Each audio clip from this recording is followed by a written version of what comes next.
Living in a rural area and having to conserve water, Peter McClarty started thinking of how he can make his own rain barrels. Now, every year he invites Clean North volunteers to help with the assembly out of resources that would otherwise be wasted. Clean North was known as the Siouan District Recycling Association when we first started back in about 1989. And so this fits into the mandate is to reuse and recycle as much as we can. These barrels were used to, that we've got, hauled cherries and olives from Greece. And they were taken to a pack in southern Ontario where the contents were put into smaller containers for distribution. The barrels were too expensive to send back, so this is a natural use for them.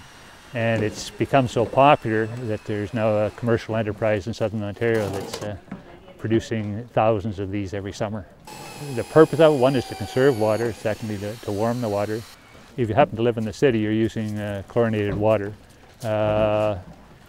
Chlorinated water is safe for human consumption, but the chlorine is not always best for the plants. So even if you're using tap water on your plants, you should let it sit for a bit to warm up and for the chlorine to dissipate. There's just a little bit of residual chlorine. So this is natural water.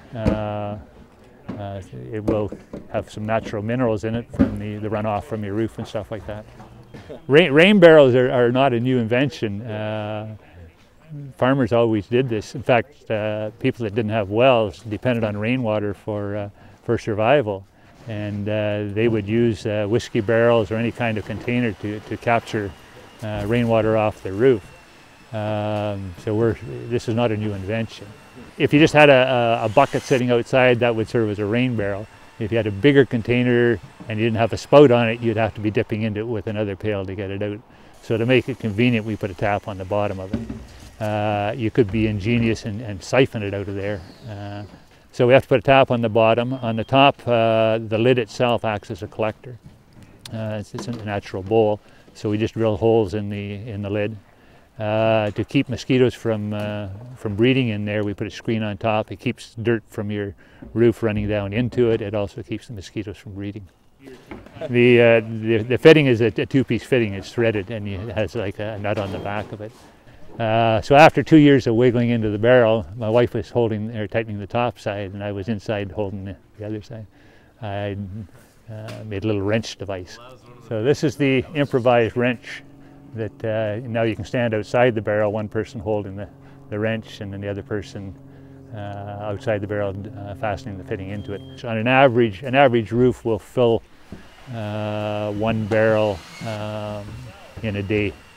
I've done it several times, hooked several in tandem to collect for heavier rains.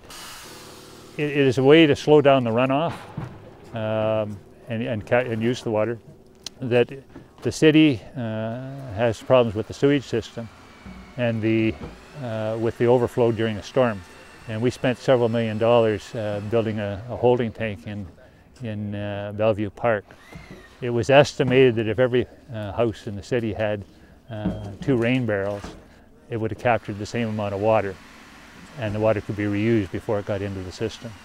So that we're doing nature a favor by slowing down the runoff on the land. So rather than letting your rainwater run away, consider using a rain barrel so you can put it to use and let your garden enjoy some chemical-free water. For Shaw TV, I'm Christian LeMay.